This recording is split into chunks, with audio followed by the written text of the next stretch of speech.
Tom Fox, the voice of compliance, together with Jay Rosen, Mr. Monitors himself, for This Week in FCPA, episode 249, the Whistleblower Edition. Big news in whistleblower information and a huge SEC award this week, as Jay and I are back to look at some of the week's top compliance and ethics stories, which caught our collective eye. We are going to be joined by special guest Asha Palmer to talk about the upcoming Converge 21 Workshop Edition. So, Jay, can we hop right into the whistleblower information this week? Tell me what the number 50 million means, Tom. Well, it's the number I'm striving to sell the Compliance Podcast Network for. But short of that, you may be talking a more temporal aspect, which was the SEC announced a dual whistleblower award, meaning two whistleblowers got the award this week. That's two, as in two, TOO, TOO, and the number two. And you could probably even go the Roman numeral two, however you say that in Latin. There we go. $50 million. What struck you about that award other than the size of it, Jay? Well, I think what you brought up, Tom, was very key, that it took two people to do this. And you've got to imagine what kind of systemic thing has been happening if you have two relators who are both combined to bring to justice a matter that pays them both $50 million. And I think if you do the numbers, you could say, well, you know, was this a $500 million fraud, or what percentage did they get about it? But one of the things with the whistleblower program is that there's total anonymity. So it's really hard to find out who the company is and what the numbers that were at play. But if you just look at 50 million, it's a huge figure. So, Jay, coupled with the $50 million award, we also had a release of a report from NAVEX this week that Jacqueline Jaeger, our colleague over at Compliance Week, wrote about. And they looked at whistleblower information over the past year. They had some interesting findings. If I could step back and have our audience think about the ECI 2021 Global Business Ethics Survey. There we had employees indicating they felt more pressure to cut corners, and whistleblower retaliation was really through the roof, up at, I think, at 79%. So obviously those figures are troubling. But what NAVEX found was that retaliation dropped to 1% of the reports received. And Carrie Penman said the drop is notable when considered against a focus on social justice, but she questioned whether in times of uncertainty, people are more fearful. Now, this was reported retaliation.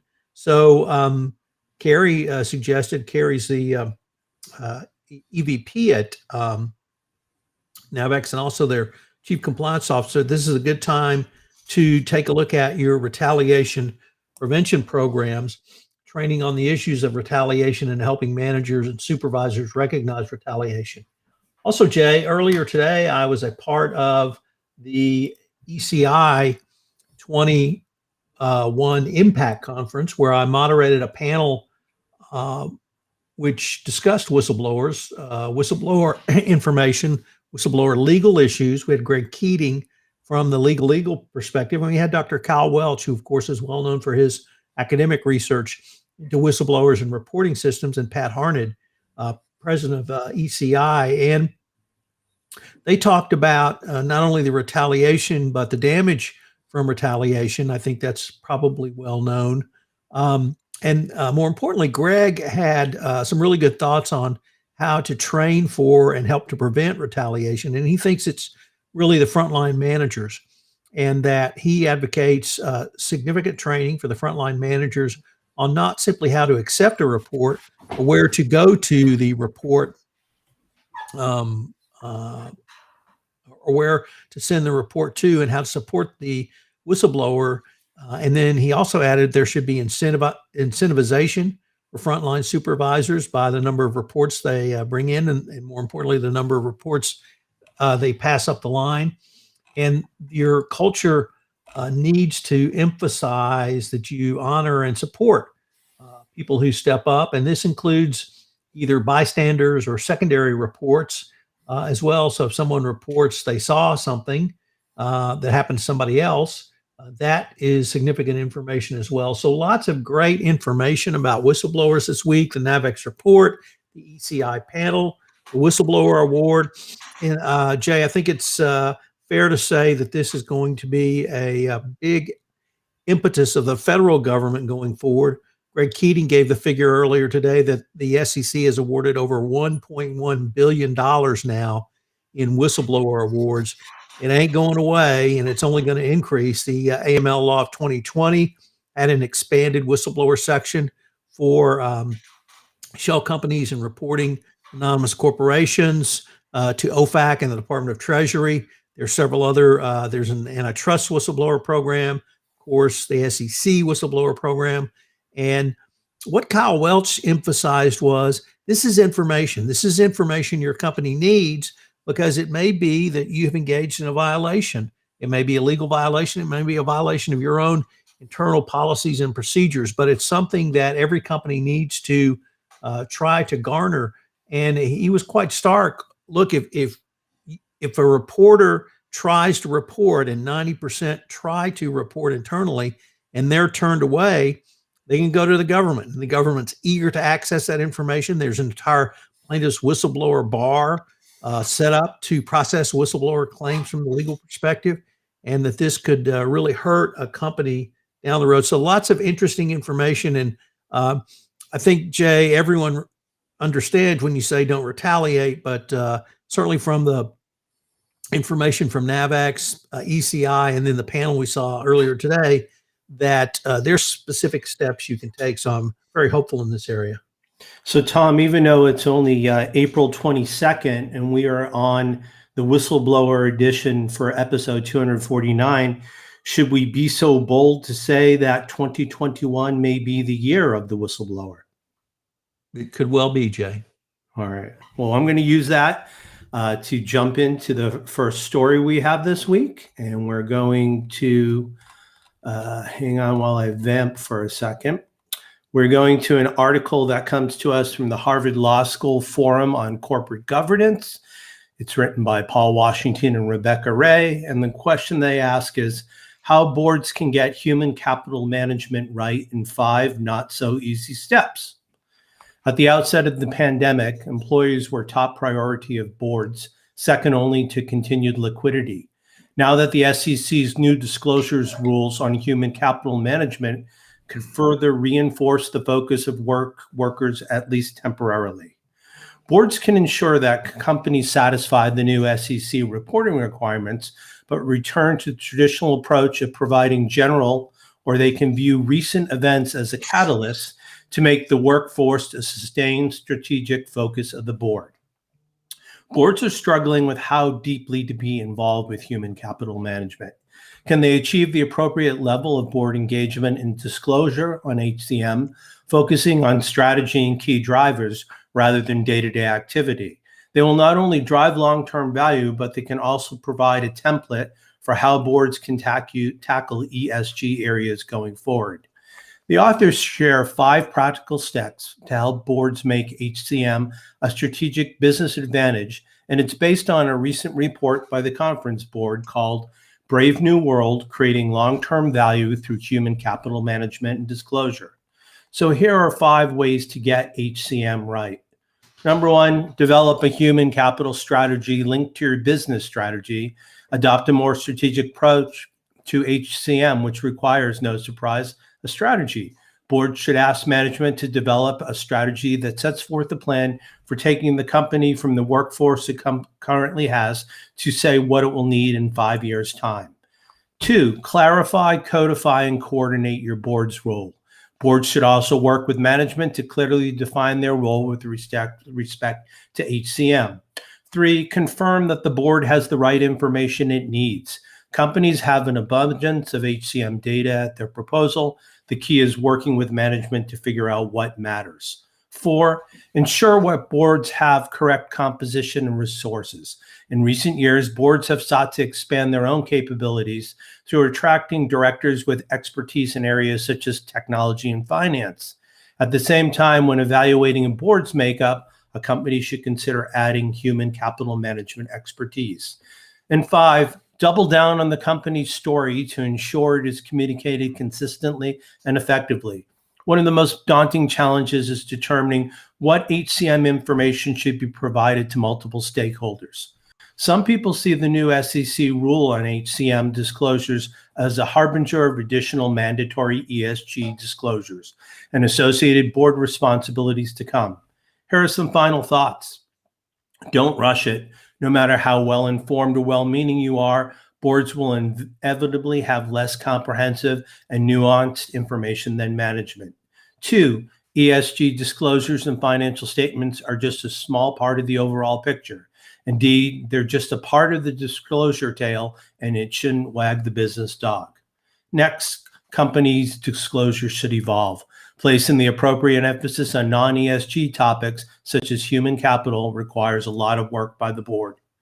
While it's important to be conscious of various external ESG reporting frameworks and rating agencies, boards should focus on what works best for the company. It may be easy to be lost in the multiplicity of conflicting metrics suggested by reporting frameworks. While they are a helpful guide, each company should decide what standards it wants to adhere to. With the vast disruption brought about by COVID-19, boards have an opportunity to take a fresh look at their company's workforce to see how it fits in the company's future business plan and the board's role in ensuring that the firm's workplace can be a key driver and a beneficiary of that success. Back to you, Tom. So Jay, we had our first, or not our first, but another award, or rather enforcement action by the New York Department of Financial Services. This involved the company National Securities Corporation, and they failed to implement a multi-factor authentication or reasonable equivalent for security, failed to notify the DFS of 2 cybersecurity events, and falsely certified compliance with the relevant regulatory standard.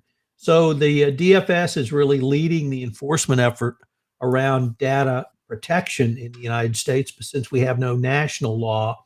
And I was really interested in the article that appeared in New York University's program on corporate compliance and enforcement, or rather their compliance and enforcement blog. They had 3 key takeaways.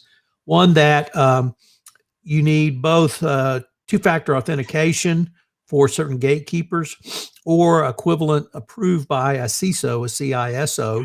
You need to notify the DFS, even if you notify other regulators of a cybersecurity event, if you're regulated by the DFS. You need to deal effectively with obligations around your third-party applications and personnel. And the DFS views certifications as requiring full compliance. So those last 2 points I think are critical, Jay, that if you certify your compliance with the law, you better be in compliance with the law. And that means the full law, full compliance.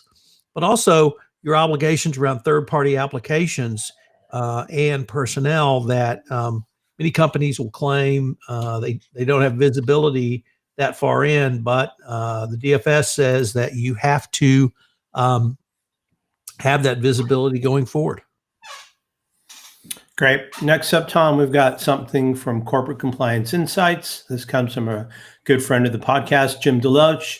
And Jim's talking about strategic resilience. Will it be a key to the post-pandemic future? Most risk management strategies look through the rearview mirror, but it's time to focus on the road ahead. As the global economy remains in flux, most management strategies remain backward-looking. Risk needs to adopt strategic resilience strategies if it's to stay ahead of the inevitable changes to come.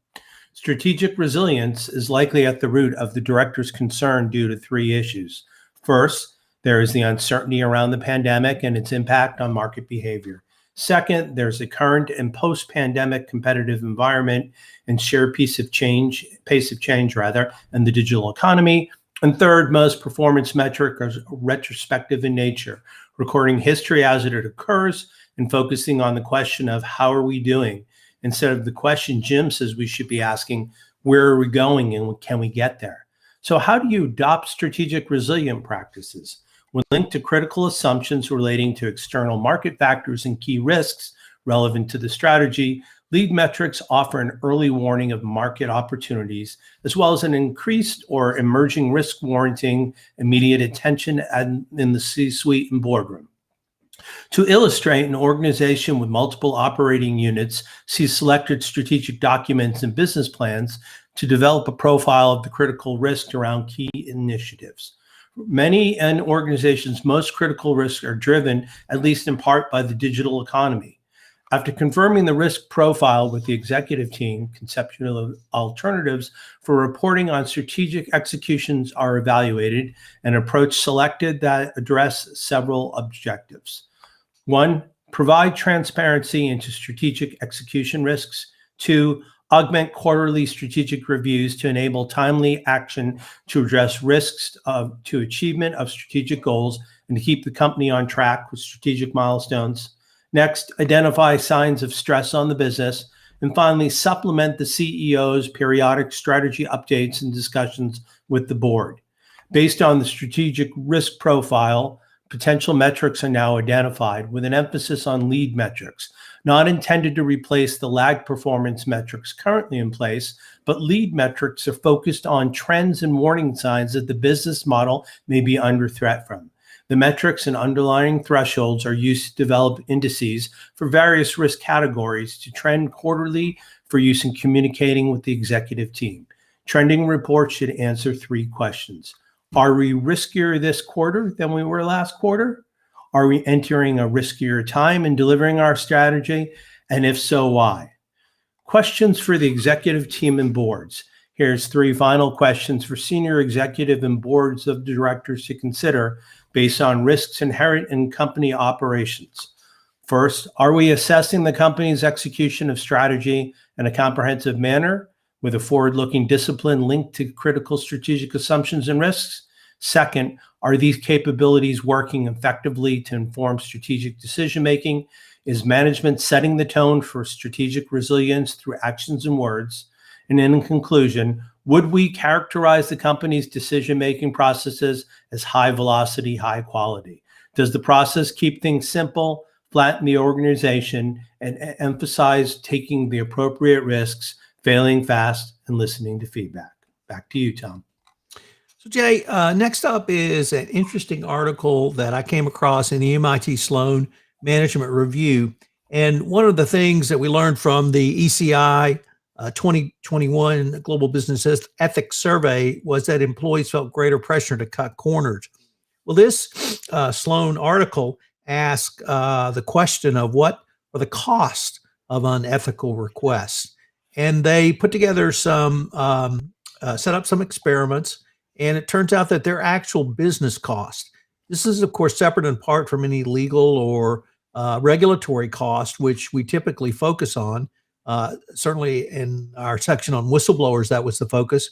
But I thought this was really significant because it said that when employees are asked to do bad things, their work gets bad, basically. And if you have an employee that's ethical and wants to do the right thing and you ask them to cut corners, they're not going to do that very well. So it was very interesting to see that there are real business costs for asking employees to engage in unethical behavior.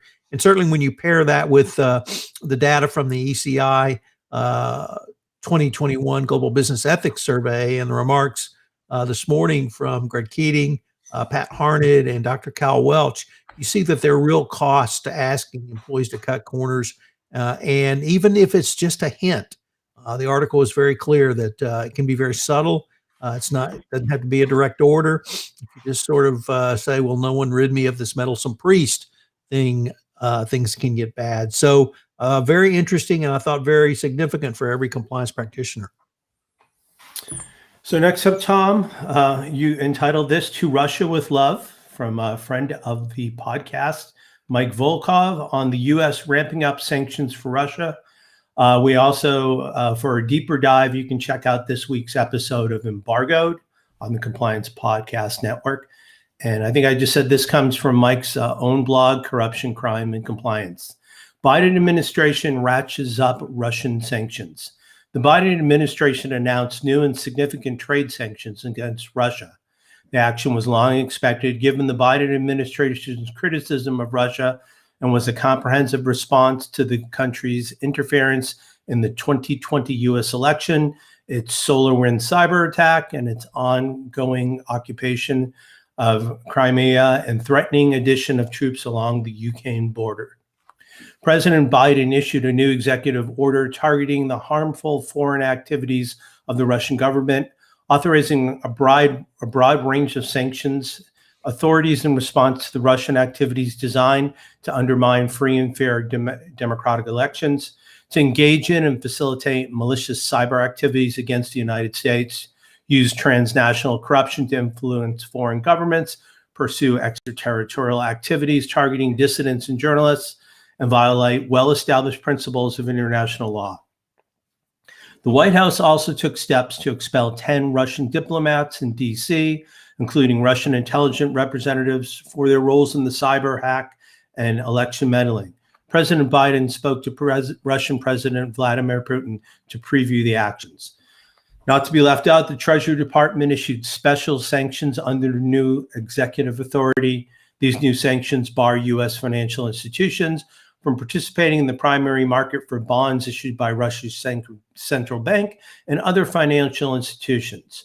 The Treasury Department also sanctioned 6 Russian technology companies that support the Russian intelligence cyber program, along with 32 individuals. The White House also named Russian Foreign Intelligence Service, aka SVR, as a primary actor for SolarWinds hack.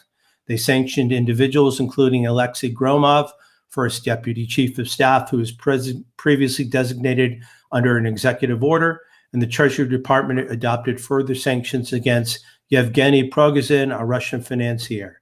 In addition, the Treasury Department designated several companies that were also associated with Prigozhin. Finally, the Treasury Department designated Konstantin Kilimnik, a name you might recall from the Mueller investigation. He's a Russian and Ukrainian political consultant associated with Russian intelligence services.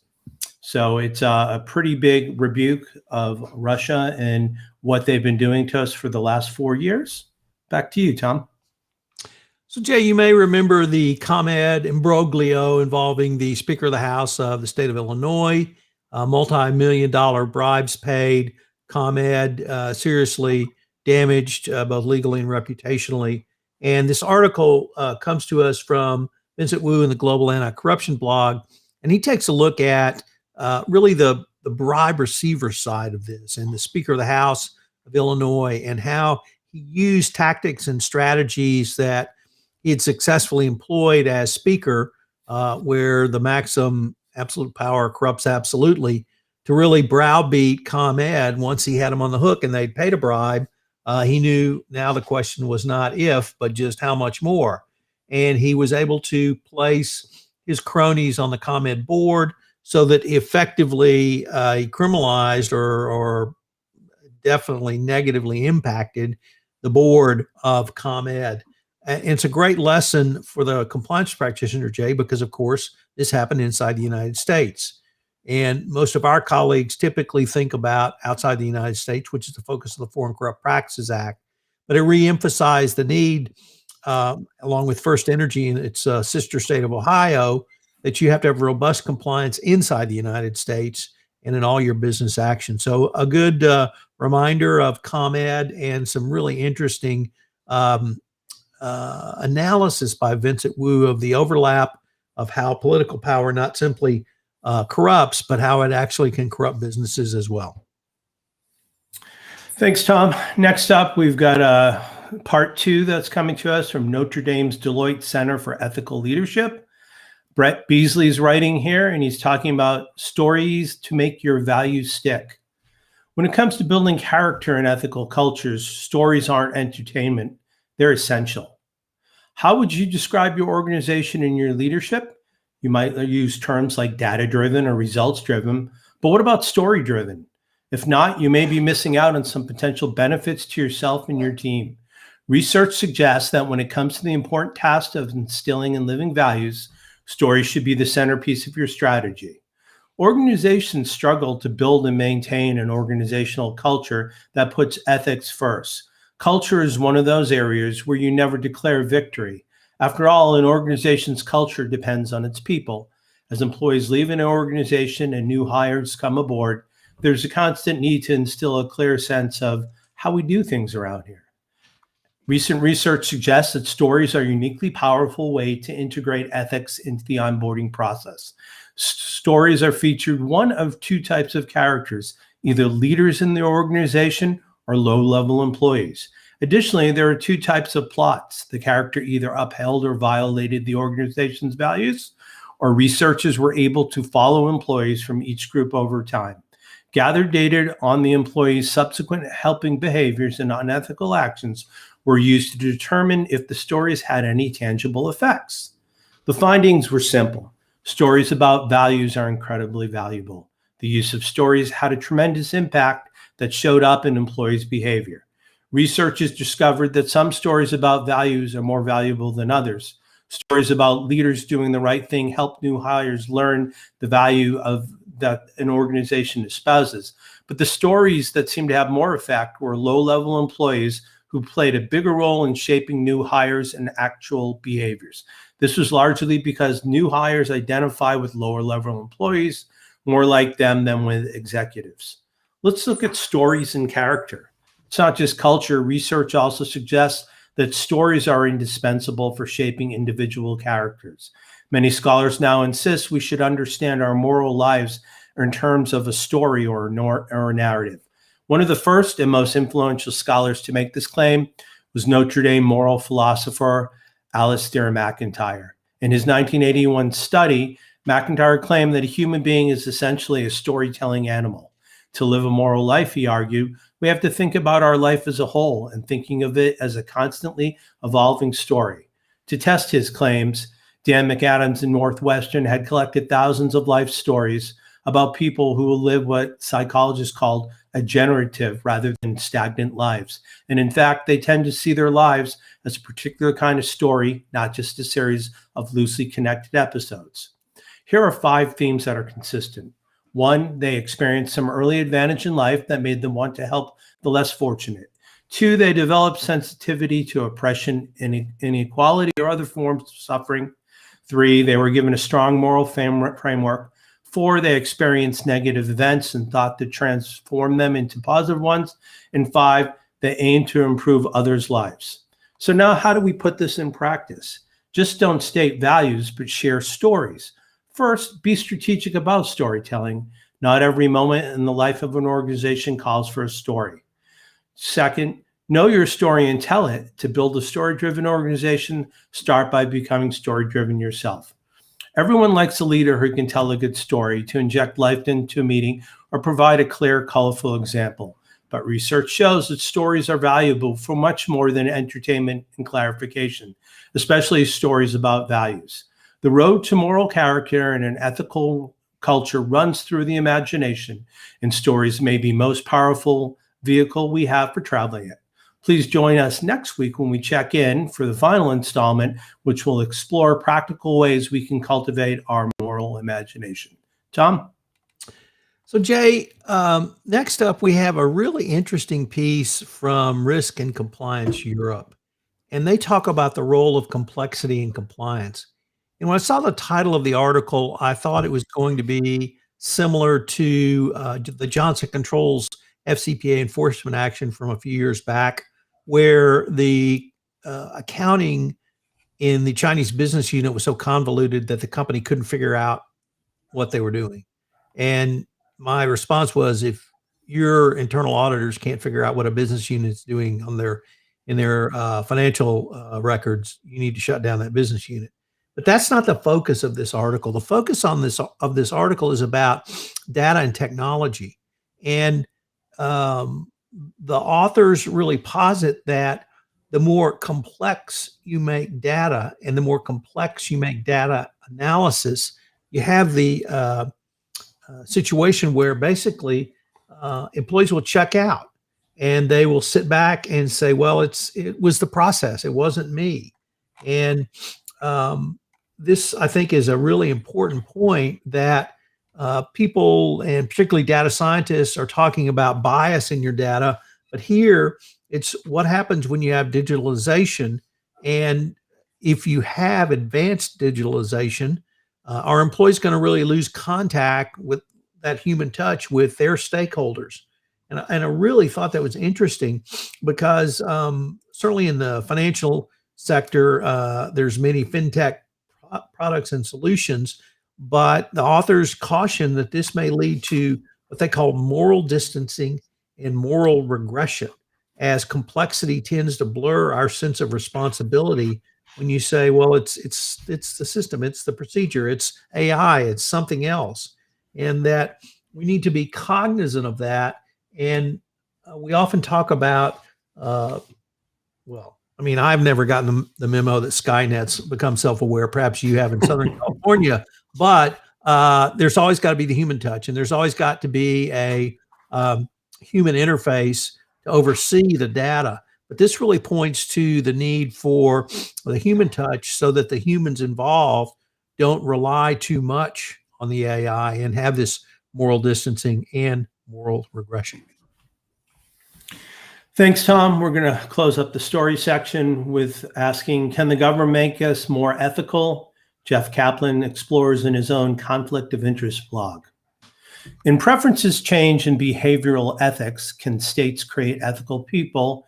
Yuval Feldman and Yotam Kaplan of Bar-Ilan University write, law and economic scholarship suggests that in appropriate cases, the law can improve people's behavior by changing their preference.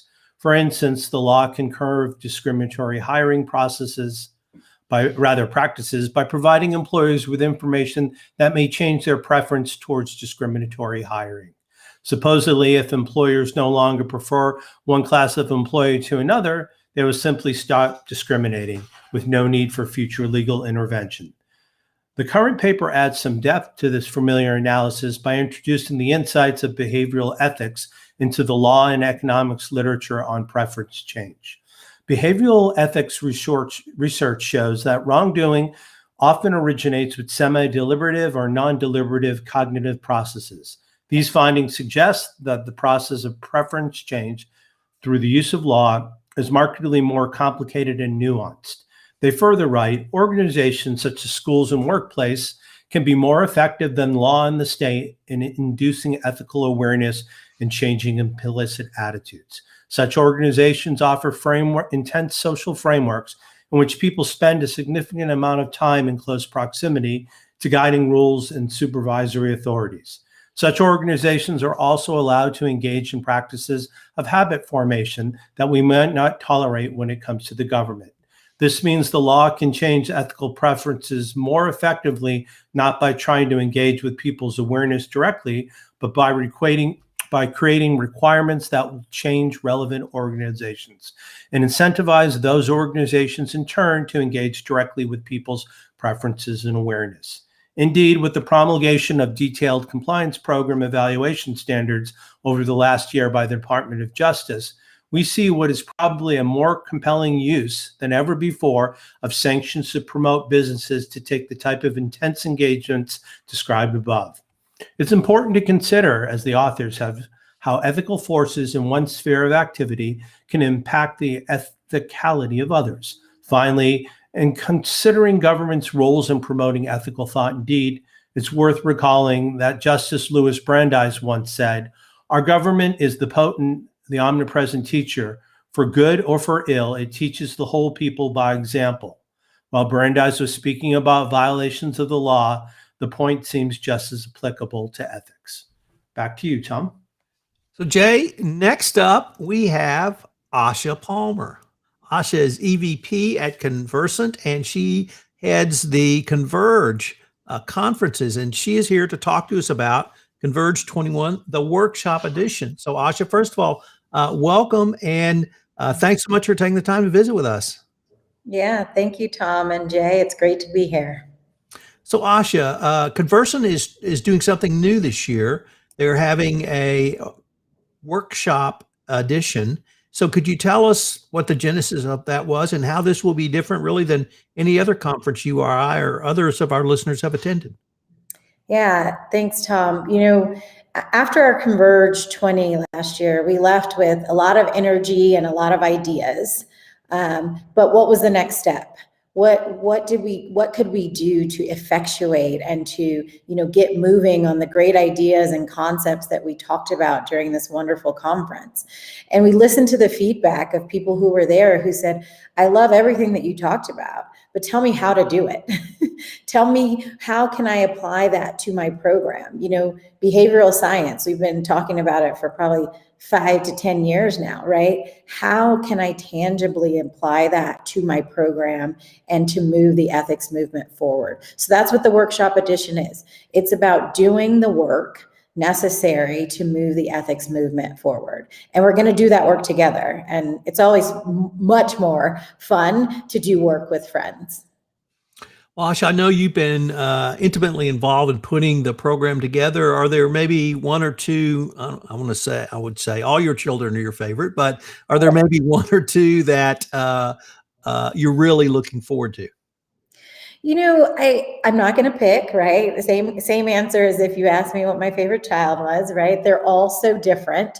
And they're all really great. They have different formats. Some use, co-collaboration tools like Miro. Others use case studies and, detective questions. And, we tried to make it fun so that doing the work was exciting. We're going to talk about ESG, right? What is ESG? How does compliance and ethics fit into ESG? I asked, can we make data privacy fun? So we're going to make data privacy fun. Data-driven decisions, right? What does that mean? How do you apply that? What story can you tell? A lot of the topics that you guys just discussed in your news section, we are going to operationalize for the ethics and compliance community, and then teach tips and tricks that will help us accelerate. I will mention one more workshop that I think is fun.